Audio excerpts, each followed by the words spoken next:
बृजमोहन जी राष्ट्रवादी Congress party के प्रवक्ता हैं, हम उनसे टिप्पणी लेते हैं। वो हर छोटी सी बड़ी घटनाओं पर नजर रखते हैं।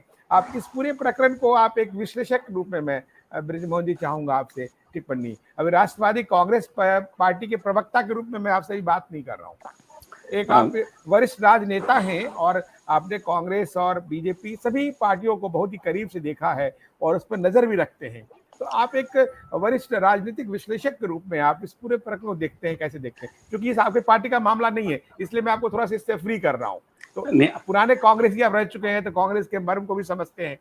तो मैं आपको अलग रूप में मैं आपसे कमेंट्री चाहता हूँ, कमेंट चाहता हूँ इसमें। जी कुमार राकेश भाई, आपने मेरे को बड़ी दुविधा से बचा लिया। अभी जब संदेश मिला तो मैं थोड़ा चिंतित था इस बात को लेकर। तो इसके लिए धन्यवाद।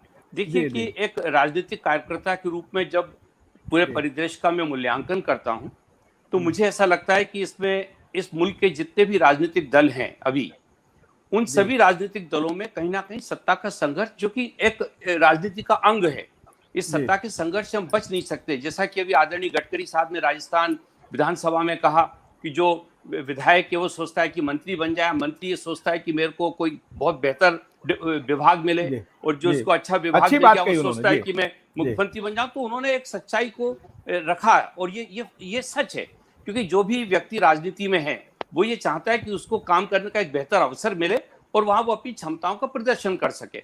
तो ये अभी जो सारे राजनीतिक दल, चाहे वो भारतीय जनता पार्टी हो, चाहे कांग्रेस हो, चाहे और दूसरे दल जो हैं, इनमें अभी ये सारा द्वंद्व लगातार चलता रहता है, इससे कोई इनकार नहीं कर सकता।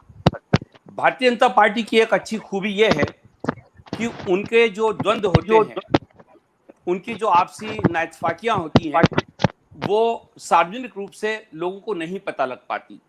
और ये उन्होंने अपने दल में एक इस प्रकार की व्यवस्था कर ली है कि जहां बात को बाहर कहने की जगह पार्टी फोरम पे वो लोग बात करते हैं, और पार्टी फोरम पे ही वो उसका एक समाधान भी ढूंढ लेते हैं। बात कांग्रेस की है, तो कांग्रेस चूंकि एक ऐसी जागरूक पार्टी है जिसमें कि विचारों का आदान प्रदान बहुत खुल के होता है, और उसमें वो जरूरी नहीं कि बंद कमरे में बैठ के बात करें, कार्यकर्ताओं के बीच में भी बात होती है, मीडिया के माध्यम से भी वो अपनी नाराजगियों को लोगों के सामने लेकर आते हैं, दल के नेता के सामने बातें आती हैं। तो ये अलग अलग प्रक्रिया है। पर ये आप निश्चित जानिए कि इस समय जितने भी राजनीतिक दल जो सत्ता में हैं, वो सब लोग पोजिशनिंग कर रहे हैं। पोजिशनिंग का मतलब ये है कि अभी इस दौर में कहीं ना कहीं सरकारों को बहुत, ये कोविड के कारण कहिए, या जो आर्थिक स्थितियां जो बदली हैं देश की उनके कारण कहिए, तो बहुत सारी चीजें अभी ऐसी हैं जिन पे कि सरकार पूरी तौर से नियंत्रण नहीं कर पा रही, चाहे वो केंद्र की सरकार हो, चाहे वो राज्यों की सरकार हो। तो आज उनके सामने इस बात की सबसे पहली जरूरत है कि हम जनता के अनुरूप अपने मंत्रिमंडलों को बनाए रखें, जिससे कि जो जनता की शिकायतें हैं, जो नाराजगियां हैं, उनको हम किसी रंग से कम कर सकें।